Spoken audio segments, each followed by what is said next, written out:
अगर कांग्रेस आती है तो ये सारी सुविधाएं दलितों, पिछड़ों, आदिवासियों और सामान्य वर्ग के गरीबों को नहीं मिलती। कांग्रेस की चले तो गरीब कल्याण की योजनाओं का लाभ भी धर्म के आधार पर देती, क्योंकि कांग्रेस तो डंके की चोट पर यही कहती है कि देश के संसाधनों पर पहला हक मुसलमानों का है। मोदी कहता है देश के संसाधनों पर पहला हक इस देश के गरीबों का है, इस देश के पिछड़ों का है, इस देश के आदिवासियों का है। साथियों, कांग्रेस एक के बाद एक ऐसी घोषणाएं कर रही है जो देश को भी कमजोर करेगी और आपके परिवार को भी कमजोर करोगी।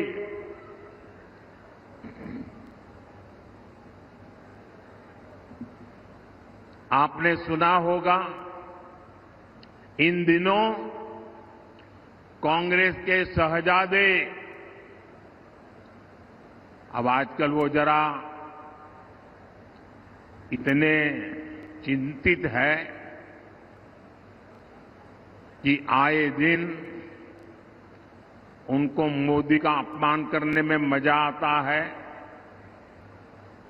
मोदी के लिए भला बुरा कहना उनको मजा आ रहा है, वो कुछ भी बोलते जा रहे हैं।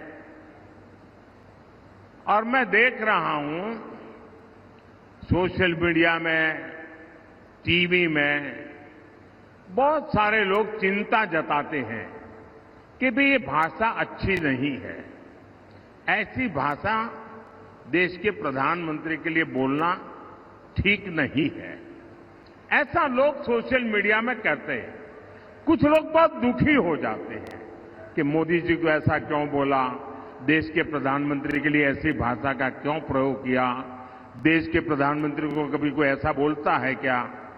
मेरी सबसे विनती है कि कृपा करके आप दुखी मत होइए,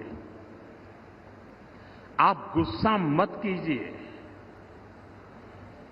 आपको पता है वे नामदार है, हम तो कामदार हैं, और नामदार तो कामदार को सदियों से ऐसे ही गाली गलौज करते आए हुए हैं, ऐसे ही ठोकर मारते आए हुए। तो भाई मैं तो आप में से आता हूं, गरीबी से निकला हूं, अगर 5-50 गालियां पड़ जाएगी तो पड़ जाएगी, आप गुस्सा मत कीजिए। मैं सबको कहता हूं आप लोग नाराजगी मत व्यक्त कीजिए। वो इतने निराश है कि अभी आगे आगे तो और बहुत कुछ बोलेंगे, आप अपना समय खराब मत कीजिए। तो ये मेरी सोशल मीडिया में जो लोग बहुत नाराजगी से कुछ न कुछ कहते रहते हैं, टीवी मीडिया वाले भी कहते हैं, मेरी करबद्ध प्रार्थना है भाई इन नामदारों को कुछ मत कहो। हम कामदार सहन करने के लिए पैदा हुए हैं, हम सहन करेंगे, सहन भी करेंगे और मां भारती की सेवा भी करेंगे। हम जरा भी पीछे नहीं हटेंगे दोस्तों, जरा भी रुकेंगे नहीं। ये मैं देशवासियों को विश्वास दिलाता हूं। आजकल इस शाही परिवार के शहजादे पूरे देश में बढ़ चढ़कर के कह रहे हैं अब आपकी संपत्ति का एक्सरे होगा, एक्सरे। और आपकी अलमारी में क्या पड़ा है, किसी माता बहन ने कुछ बचत अनाज के डिब्बे में अगर दबा करके रखी है, एक्सरे करके खोजा जाएगा। लॉकर में क्या पड़ा है एक्सरे करके खोजा जाएगा।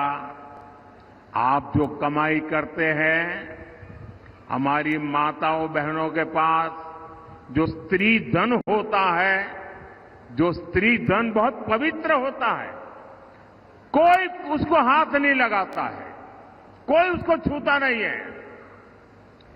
मंगलसूत्र हो, छोटा मोटा सोना चांदी का गहना हो, इसे पवित्र माना जाता है। कांग्रेस उसे जब्त करके अपनी वोट बैंक मजबूत करने के लिए उसे बांटने की सार्वजनिक घोषणा कर रही है, मैनिफेस्टो में बता रही है। और मैंने तो पहले दिन कहा था कि इनका मैनिफेस्टो पूरी तरह मुस्लिम लीग की सोच का ही प्रतिबिंब है। और साथियों, ये एक्सरे करके आपको लूटने की योजना बना रहे हैं। क्या आप उनको आपकी संपत्ति छीनने का अधिकार देंगे क्या? इनको चुनाव में जीतने देंगे क्या? इतना ही नहीं, ये इससे भी संतुष्ट नहीं है। वो जीते जीतो छोड़िए, ये स्वर्गवास के बाद भी, मृत्यु के बाद भी आपकी जो बची हुई संपत्ति है, जो स्वाभाविक रूप से आपके बेटे बेटी को मिलनी चाहिए, वो भी आप नहीं दे पाओगे। आपने कितनी ही मेहनत करके बच्चों के लिए इकट्ठा किया होगा। कांग्रेस वाले कहते हैं कि उनकी सरकार आएगी तो वो भी डुब्बे में से गुल कर दिया जाए। ऑफिशियली कहते हैं आपकी कमाई का आधे से ज्यादा कांग्रेस अगर सरकार में आती है तो ये सरकार छीन लेंगी। और इसलिए कांग्रेस आप पर इनहेरिटेंस टैक्स, आपकी विरासत पर टैक्स लगाना चाहती है। भाइयों और बहनों, इनहेरिटेंस टैक्स से जुड़े जो तथ्य अब निकलकर सामने आ रहे हैं, वो देश की आंखें खोलने वाले हैं। जरा ध्यान से सुना जाए, आप भी ध्यान से सुनिए और मेरे देश के दिग्गज पत्रकार भी जरा सुन ले, मीडिया वाले भी सुन ले, और उनकी जो इकोसिस्टम है ना, जो हर दिन मोदी के बाल की खाल उतारने में लगी हुई है, वो भी जरा सुन ले कान खोल करके। देश के साथ कैसा कैसा पाप हुआ है। मैं आज देश के सामने पहली बार एक दिलचस्प तथ्य आपके सामने रखना चाहता हूं। जब देश की एक प्रधानमंत्री